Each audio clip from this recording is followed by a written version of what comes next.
करते हैं मांगरोल सीट के बारे में। यहाँ पर देखिए ग्राफिक प्लेट जो है वो आ चुकी है। सबसे पहले देखते हैं वोटिंग बूथ की संख्या क्या है। वोटिंग बूथ की जो संख्या है वो है 263। अब 2022 के चुनाव में कितने उम्मीदवार मैदान जंग में होंगे, कितने कैंडिडेट खड़े हैं, उसका भी अंक आप यहाँ पर देख सकते हो। टोटल 5 कैंडिडेट यानी कि 5 उम्मीदवार होंगे। टोटल वोटर्स कितने हैं? टोटल वोटर की जो संख्या है वो है 2,25,702। अब इसे थोड़ा विस्तार पूर्वक हम यहाँ पर समझने की कोशिश करेंगे। यहाँ पर 3 कैटेगरी हमने बना रखी है, मेल वोटर्स, फीमेल वोटर्स और अदर वोटर्स। सबसे पहले बात करते हैं मेल वोटर की संख्या यहाँ पर कितनी है। ये देखिए यहाँ पर आपको अंक दिखाई दे रहा होगा 1,14,628। फीमेल वोटर्स की संख्या क्या है? 1,11,071।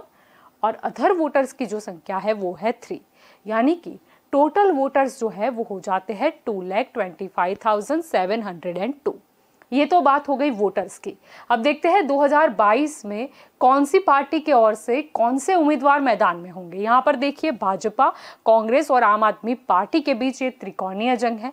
भाजपा की ओर से गणपत वसावा होंगे, कांग्रेस की ओर से अनिल भाई चौधरी होंगे और आम आदमी पार्टी की ओर से स्नेहल वसावा होंगे। ये बात हो गई 2022 की। अब देखते हैं ये सीट का चुनावी इतिहास क्या रहा है, राजनीतिक गणित क्या कहता है। ये 2002 का डेटा है। आपको मैं यहाँ पर स्पष्टता कर दूं, इस तरफ जो उम्मीदवार जीते होंगे उनका गणित आपको दिखाई देगा और वर्सेस के उस तरफ जो उम्मीदवार दूसरे पायदान पर रहे होंगे उनका डेटा आपको दिखाई देगा। यहाँ पर आप देख सकते हो बीजेपी वर्सेस कांग्रेस की ये जंग थी। बीजेपी की ओर से गणपत वसावा थे और कांग्रेस की ओर से सामने रमन भाई चौधरी थे। अब देखिए यहाँ पर बीजेपी के जो उम्मीदवार हैं उन्हें कितने वोट हासिल हुए। यहाँ पर आप देख सकते हो 51,227। वोट शेयर क्या रहा? 45.66%। सामने जो कांग्रेस के उम्मीदवार हैं उन्हें कितने वोट हासिल हुए? तो 41,643। वोट शेयर क्या रहा? 37.12%, यानी कि बीजेपी के उम्मीदवार थे वो जीते थे चुनाव। अब वोटों का मार्जिन क्या रहा? हार और जीत का जो मार्जिन है वो काफी अहमियत रखता है राजनीति में। ये देख लीजिए ठीक ठाक सा मार्जिन है 9,584। वोट शेयर का डिफरेंस क्या रहा? 8.54%। ये बात हो गई 2002 की।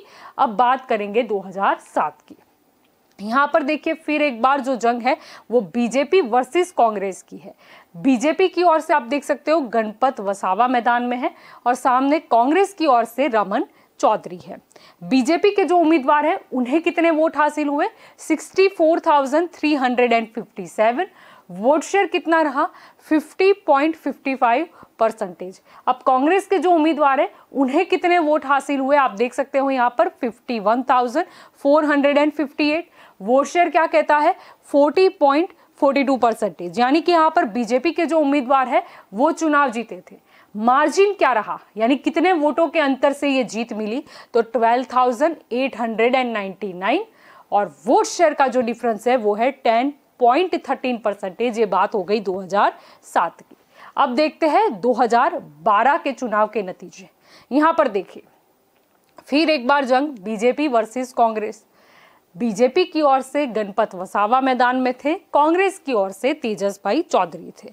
यहाँ पर देखिए बीजेपी के जो उम्मीदवार हैं उन्हें कितने वोट हासिल हुए? 79,255। वोट शेयर क्या रहा? 56.48%। सामने कांग्रेस के उम्मीदवार को कितने वोट हासिल हुए? 48,149। वोट शेयर क्या रहा? 34.31%, यानी कि बीजेपी के जो उम्मीदवार थे वो चुनाव जीते थे। कितना मार्जिन रहा वोटों का? ये देखिए काफी बड़ा अंक है 31,106। वोट शेयर का डिफरेंस क्या कहता है? 22.17%। ये बात हो गई 2012 की। अब बात करते हैं 2017 की। यहाँ पर देखिए फिर जंग बीजेपी वर्सेस कांग्रेस। यहाँ पर देखिए बीजेपी के उम्मीदवार के तौर पर है गणपत वसावा और सामने कांग्रेस की ओर से है नानसिंह भाई वसावा। बीजेपी के उम्मीदवार को कितने वोट हासिल हुए? 91,114। वोट शेयर क्या रहा? 58.15%। अब सामने देखते हैं कांग्रेस के जो उम्मीदवार है उन्हें कितने वोट हासिल हुए? 50,315। वोट शेयर क्या रहा? 32.11%। यानी यहाँ पर देखिए बीजेपी के जो उम्मीदवार है वो चुनाव जीते थे। मतों का मार्जिन क्या रहा? ये तो मायने रखता है। वोट शेयर का मार्जिन क्या रहा? ये भी मायने रखता है। तो यहाँ पर आप देख सकते हो काफी बड़ा मार्जिन है 40,799 और वोट शेयर का मार्जिन है 26.04%। ये बात हो गई 2017 की, ये बात हो गई मांगरोळ सीट की। आइए करते हैं नजर अगली सीट कौन सी है।